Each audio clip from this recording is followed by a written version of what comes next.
People, what's good? Welcome back to my channel. It's Tapping Tobes here. 3 uploads in a week. I said I wouldn't do speculative stuff, so I'm going to do absolutes. And the absolute right now is that Morgan Gibbs-White is still not a Tottenham player. He is not a Tottenham player. His move is temporarily on hold, or as some people would like to put it, the move is off.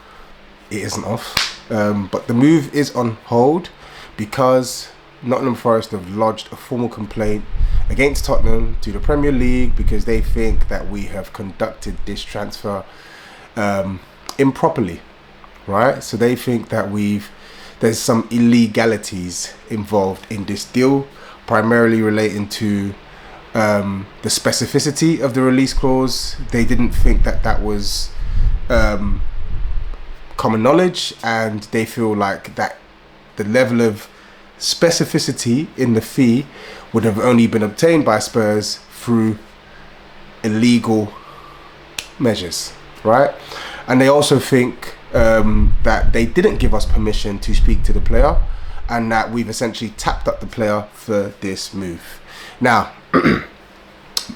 believe what you want to believe. Obviously, a lot of people have spoken their piece around the current circumstance in the transfer. There was a lot of noise from Nottingham Forest fans. I remember when the news even broke before the deal was agreed, and there was also a lot of noise from Nottingham Forest fans and just general football fans after the news broke about the deal being on hold. A lot of people calling Spurs cheats, frauds, but Spurs fans obviously sticking up for the club. And this isn't going to be a long video for me, but I just don't really get why people speak with absolute certainty when they've only heard one side of the story. Everything you've heard from Tottenham's mouthpieces, journalists, etc., indicate that Spurs believe they've conducted this transfer in accordance with the rules. They don't think they've broken any law, right? And they still expect this deal to go through, as do quite a few journalists who aren't focused on Tottenham. I think there's a wide and broad expectation that this deal still goes through. Now, we know that we've had situations in the past where things like this has happened, like Chelsea with Elise 2 years ago, and they had to back off, and obviously we know how that ended up. They didn't get Elise. Elise is now at Bayern Munich, right? We know, I think someone mentioned the Van Dijk situation at Southampton, and they weren't able to sign Van Dijk at that point in time in the summer, and then they went back and got him 6 months later. Now, my thing is, again, if Spurs have done something wrong, I'll say this with chest, if Spurs have done something wrong, then we will not get the player. We won't get the player, and that'll be the right decision. If we have obtained information relating to that release clause illegally and we've tapped him up, then we don't deserve to sign that player right now. We don't. That move should be cancelled. If we've done something wrong, we should be punished for it, absolutely. But we don't know if Spurs have done something wrong. A lot of people were speculating, like, how did they know that release clause, this, that, and the third? Like some, and I've been told that some release clauses are more publicly known than others. Some are discreet. They're in the contract. The player knows, the agent knows, but they're sworn to secrecy. They have to sign NDAs, etc., etc. But my thing is, players have release clauses in their contracts all the time. It's not uncommon, right? And there are some release clauses where I found out after the fact. I found out in the same way I found out of Morgan Gibbs-White, where it's like a club have made a move and they're like, oh yeah, that's met his release clause. I'm like, rah, I didn't even know that player had a release clause. So my question is, how do these clubs know? Not just Tottenham. How does any club know about a player's release clause? Yes, some are publicly known, but for the ones that are more discreet, how do they know? How do they know? Like, genuinely asking for a friend. I'm not saying it in defense of Tottenham. I'm genuinely asking anyone who works in the football world, please educate me. How do clubs find out about some of these discreet release clauses? Because we see players get their release clauses met all the time. We see them broken out of their release clause to go to other clubs. This isn't exclusive to Tottenham. It's not. For me, I'm not going to lie, I can smell some sort of bitterness here. I can. In a week where they just sold Ilanga for 55 million, right? And believe you me, they were able to maximize every bit of value from that deal. They needed to anyway, because let's be honest, Man United are due some money from that deal because of the sell-on clause. So they needed to maximize as much money as possible, and they did. They really did. 55 million for Elanga is crazy money. Sorry, that's crazy money. But kudos to them. So you can only imagine their frustration. They've just sold Elanga, and a day later, their best player and their captain, right, is subject to a bid that meets his release clause that apparently nobody knows, and then they lose him for 5 million more. I think that's really the problem here. Outside looking in, I don't actually think Spurs have done anything wrong, but I could be wrong. I could be wrong. And I'm waiting to see the facts. But again, my outside in perspective, based off what I know about the club, based off what I know about the owner, I think there's some sour grapes here. I'm not going to lie. I do. I think there are some sour grapes here. And it's going to lead me onto a broader point about Nottingham Forest and their fan, not necessarily their fan base, but just Nottingham Forest in general. Because if you can make so much money on Elanga, who, with all due respect, yes, he had a good season, but isn't really on the caliber of Morgan Gibbs-White as a footballer, their best player, their crown jewel that they spent big money on, they spent like 40 million plus on Morgan Gibbs-White, they want to make more money.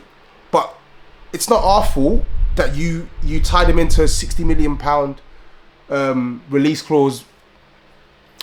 Sorry, it's not our fault that you allowed them to insert a £60 million release clause into his contract. We didn't force you to do that. Nobody did. You did. Marinakis, you did that. Nottingham Forest, you did that. You let his agent insert that clause into his contract. And now that clause has been met, you're up in arms. You played yourself. Let's be serious. You played yourself. You spent big money on a player, right? And you said to yourself, we're going to insert a release clause that can only give us 20% profit. Not 20% profit, sorry. 20 million profit. 20 million profit. Yeah? Or 15 to 20 million profit, because I think he got bought for like 40 something million, 43, 44 million. But you get my point. Really, I think they should be squeezing more out of this deal. But unfortunately they can't because of the release clause. If they didn't have that release clause there, they could probably squeeze Spurs for another 5, maybe 10 million.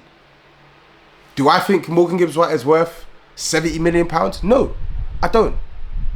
Do I think that this volatile and crazy inflated market would see that as a relatively good fee for Morgan Gibbs-White? Unfortunately, yes. Solanke was bought for 65 million. Yes, I know he's a striker. I know. But I'm saying this is a midfielder who's come off his best season. He's homegrown. He's 24 years old. He's already playing in the Premier League. He's been capped by England already. They could have squeezed more money if they didn't have the release clause. They could have. Absolutely, they could have. But unfortunately, they can't. They can't. And I think because they can't, so soon after losing Elanga for 55 million, they're rattled.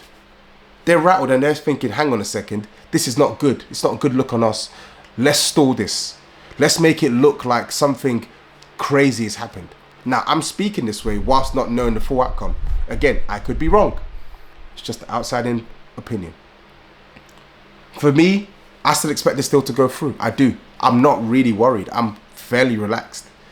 It's a tick-tock thing for me. Or tic-tac. Tic-tac. Tic-tac, tic-tac, tic-tac. Tic-tac. This is going to be the fun though. Tic-tac. Tic-tac. Tic-tac. I expect it to go through. I do. And again, outside looking in, I've given my view on why I think Nottingham Forest are doing this, but if I give the Tottenham view, I'm looking at this and thinking, Daniel Lee, yes, there's a lot of unprecedented things happening at Tottenham. The sponsorship from Saudi, the additional ENIC investment, Spurs dropping the best part of 120 mil on 2 players within like 24 to 48 hours of each other, all before the Premier League has even started, right? But in the end of the day, the chairman is still Daniel Levy, and I shudder to think of a world where Daniel Levy is committing £60 million cash on a player and Spurs have not done things the proper way. I refuse to believe that Spurs have done things improperly. We've gone through improper channels to make a deal like this go through. I just can't see it. I genuinely can't. Like, you can call Daniel Levy a lot of things, but someone who illegally tweaks and tampers and works in crazy ways to get transfers over the line, nah, I don't buy it. He's cheap. Yes. He's hard-headed. Yes. He's stubborn. Yes. Illegal? I can't see it. And again, I'm happy to be proven wrong, but I just can't see it. I can't. I can't see it. So I'm very interested to see the outcome of this Premier League investigation and whether the Premier League... I'm interested to see the outcome of what the Premier League say about this and whether they think it warrants a full-blown investigation. And I'm interested to see if Nottingham Forest actually go through the legal action. But my perspective is I think he's going to end up a Tottenham player. And then on my point on Nottingham Forest, I've been seeing a lot of opinions from Nottingham Forest fans. Why would he go to Tottenham? Why would he go to Tottenham? Oh, he's ruining his career. Hang on a second. 1 7th place finish has got you lot all giddy. Got you lot gassed. You finished 7th. You didn't finish 4th. You didn't finish 3rd. You didn't win the league. You finished 7th. You finished 7th. And you've had to rely on Crystal Palace and their ownership issues as a means of getting into the Europa League. And let's not forget, this is an owner who sued Gary Neville for comments, who's dished out his fair share of lawsuits in the Greek league. Like, this is an owner who's known for stunts like this. And again, if Spurs have done something wrong, I will be the first one to come on camera and say, you know what, hands held up, we've done something wrong, therefore deal totally done, and rightly so. But I don't think we've done anything wrong. Just off the information that I've been able to gather, I don't think we've done anything wrong.